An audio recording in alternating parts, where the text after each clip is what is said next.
High friends, আমি Shovan. Welcome to my YouTube channel. এখন আমি টিকিট ওয়েব সিরিজের ট্রেলারটাকে নিয়ে কথা বলবো, যেটা কিছুক্ষণ আগে ড্রপ করা হয়েছে এবং 1 মিনিট 52 সেকেন্ড এই ট্রেলারটার ডিউরেশন কেমন হলো।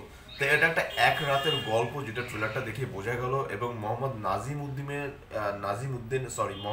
উদ্দিনের গল্প অবলম্বনে কিন্তু এই ট্রেলারটাকে মানে এই সেই গল্প অবলম্বনে এই ওয়েব সিরিজটাকে নিয়ে আসা হচ্ছে 1 ফেব্রুয়ারি 2024-এ। চরকি ওটিটি প্ল্যাটফর্মে এই ওয়েব সিরিজটা দেখা যাবে, যেটা ডিরেক্টেড বাই ভিকি জাহেদ। যথেষ্ট বড় মাপের একজন ডিরেক্টর, তার কাজ আমার বেশ ভালো লাগে। So check out my YouTube channel, তার অনেক অনেক কাজের কিন্তু রিভিউ আমি করেছি। তো এখানে এই যে টিকিট, এই কথাটা বোঝাই যাচ্ছে যে এটা এমনই। আপনি যদি ট্রেলারটা দেখেন তাহলে বুঝতে পারেন যে টিকিটের একটা টিকিট রয়েছে, সেই টিকিটের কিন্তু মানে সেটাকে সেন্টার করে কিন্তু এই গল্পটা মানে পুরোপুরিভাবে গল্পটা রয়েছে। এবং সত্যি কথা বলতে ট্রেলারটা আমার দুর্দান্ত লেগেছে। এখানে আমরা সিয়াম আহমেদকে যে লুকে দেখেছি তাকে আমরা এর আগে কখনো দেখিনি। এছাড়া সাফা কবিরকে যেভাবে যে লুকে আমরা দেখেছি তাকেও সেভাবে দেখি। মনোজ প্রামাণিক তো যথেষ্ট ভার্সেটাইল একজন অ্যাক্টর, তাকে আমরা সবসময় দেখি। এখানেও অন্যরকম। এবং সেন্টু একদম একদম ট্রেলারের শেষে গিয়ে যে তার সেই ডায়লগটা খুব সুন্দর, খুব সুন্দর।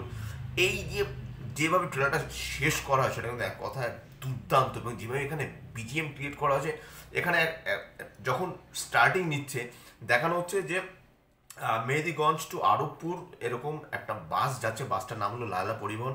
এবং যেভাবে শুরুটা দেখাচ্ছে যে বাসের ড্রাইভার সে কিন্তু আয়নার দিকে তাকায়, তারপরে বাসটা চলতে শুরু করে।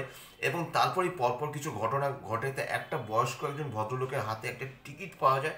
সেই টিকিটে মোস্ট প্রবলি মানে হয়তো বা কোনো, আমরা যে অনেক সময় টিকিট কাটি এবং সেখান থেকে যে আমরা প্রাইস পাই, যে লটারি, সেরকম একটা ব্যাপার হবে। এবং সেই যে লটারির টিকিটটার প্রাইস হলো 50 লক্ষ টাকা। তা সেটা কোনো কারণে মনোজ প্রামাণিকের যে ক্যারেক্টারটা, মানে মনোজ প্রামাণিক এখানে দেখানো হচ্ছে, মনোজ প্রামাণিক সে বুঝে উঠতে পারে। এবং সিয়া আহমেদ সেও কিন্তু জিনিসটা বুঝে উঠতে পারে এবং সেই লোকটাকে মেরে ফেলে। তা এরপরে যখন সে আহ, একটা সিয়াম আহমেদের একটা সিন রয়েছে যেখানে সে রীতিমতো এরকম কোপাতে থাকে।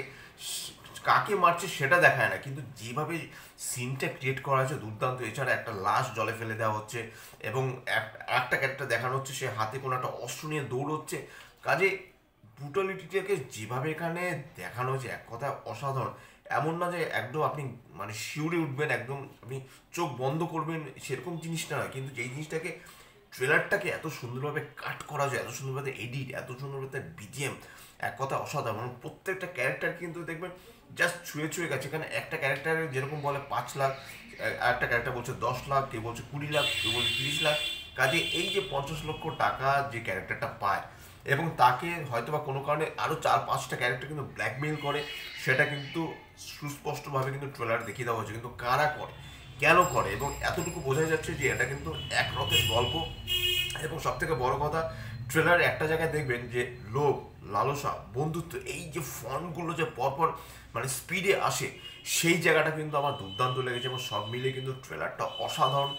আপনারা যারা দেখেননি চরকি ওটিটি প্ল্যাটফর্মে, তাদের যে একটা ইউটিউবে যে চ্যানেল রয়েছে সেখানে গিয়ে আপনারা সার্চ করে দেখতে পারেন। টিকিট কিন্তু TIKIT, TICKET কিন্তু আপনারা সার্চ করলে কিন্তু পাবেন না। এবং ট্রেলারটা দুর্দান্ত। 1 মিনিট 52 সেকেন্ডের ট্রেলারটা আমার কিন্তু অসাধারণ লেগেছে। এবং সত্যি কথা বলতে সাফা কবিরকে আমরা নাটকে, বাংলাদেশের যে নাটকগুলো মূলত হয় সেই নাটকে আমরা তাকে খুব কিউট একজন একটা ক্যারেক্টার হিসেবে দেখি, বা তার ক্যারেক্টারটা খুব সফট হয়, বা তিনি অনেক সময় ঝগড়া করে। যাই হোক, যেরকমই দেখি তাকে কিন্তু অনেকটা আমরা মডার্ন একজন একটা ক্যারেক্টার হিসেবেই তাকে দেখতে পাই। কিন্তু এখানে তার যে বেশভূষা, তার যে পোশাক আশাক, তার যে তাকানো, তার একটা সিন রয়েছে সিয়াম আহমেদের সাথে, সেটা জাস্ট কয়েক সেকেন্ডের জন্য সেই সিনটা। এবং আবারও বলছি, এখানে কিন্তু সিয়াম আহমেদকে দেখে রীতিমতো আমি চমকে গেছি। এবং অবশ্যই সাফা কবির এবং মনোজ প্রামাণিকের যতটুকু সময় তাকে দেখেছে দুর্দান্ত। এবং একটা ক্যারেক্টারকে দুবার কিন্তু দেখানো হয়। সেই ক্যারেক্টারটা একদম লাস্টে গিয়ে যে সেন্ট্রু ক্যারেক্টার ডান দিকে থাকে, আর একটা ক্যারেক্টার থাকে বাঁ দিকে, সে তখন বলে যে কেমন, হয়তোবা সেই হয়তো সব কিছুই জানে। এবং বাসে অন্য অন্য যে ক্যারেক্টারগুলো রয়েছে, সেই ক্যারেক্টারগুলো কিন্তু এই যে এক রাতের যে একটা গল্প, সেই গল্পটার প্রত্যেকটা ক্যারেক্টারই কিন্তু খুব গুরুত্বপূর্ণ ক্যারেক্টার। এবং যে ক্যারেক্টারগুলোকে একটু সময়ের জন্য ছুঁয়ে গেছে, সেই ক্যারেক্টারগুলো তো আরও বেশি ইউজফুল। সেটা কিন্তু এই ওয়েব সিরিজটা না দেখা অবধি মানে আর আর বেশি দিন নেই, আর 2 দিন মাত্র বাকি। এবং যেভাবে ট্রেলারটাকে নিয়ে আসে, আমি এই সিরিজের টিজারটা আমি মিস করে গেছি, কিন্তু ট্রেলারটা জাস্ট দেখলাম, বেশ কয়েকবার চালিয়ে দেখলাম, দুর্দান্ত। আবারও বলছি, বিজিএমটা কিন্তু আমার দুর্দান্ত লেগেছে, বিশেষ করে শেষের দিকে। মানে আমি যদি ট্রেলারটা যদি 1 মিনিট 52 সেকেন্ডের যদি আমি প্রথম ফার্স্ট হাফটা যদি ট্রেলারটাকে দেখি, তাহলে কিন্তু এমন কিছু না, কিন্তু ট্রেলারটা যে সেকেন্ড হাফে যেভাবে একটা একটা পিচ করেছে, যেভাবে যে যে পেসে যখন ট্রেলারটা উঠেছে, এক কথায় কিন্তু অসাধারণ।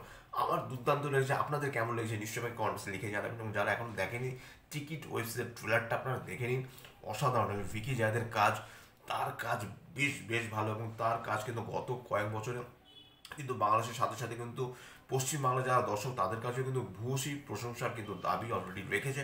তো আপনারা ট্রেলারটা দেখুন, আশা করি আপনাদের বেশ বেশ ভালো লাগবে। এটাই ছিল আমার টিকিট ওয়েব সিরিজের ট্রেলার রিয়াকশন অ্যান্ড রিভিউ। যদি আমার চ্যানেলটা ভালো লাগে তাহলে লাইক, শেয়ার, কমেন্ট এবং সাবস্ক্রাইব করতে বলবেন। আমার চ্যানেলকে ইনস্টাগ্রাম লিঙ্ক, ফেসবুক লিঙ্ক এবং ইউটিউব লিঙ্ক আমি আমার ডিসক্রিপশন বক্সে দিয়ে দেওয়া রয়েছে, সেখান থেকেও আপনারা আমাকে কানেক্ট করতে পারেন। এবং অবশ্যই ট্রেলারটা দেখতে ভুলবেন না, ট্রেলারটা কিন্তু অসম লেগেছে আমার বস। Till tata.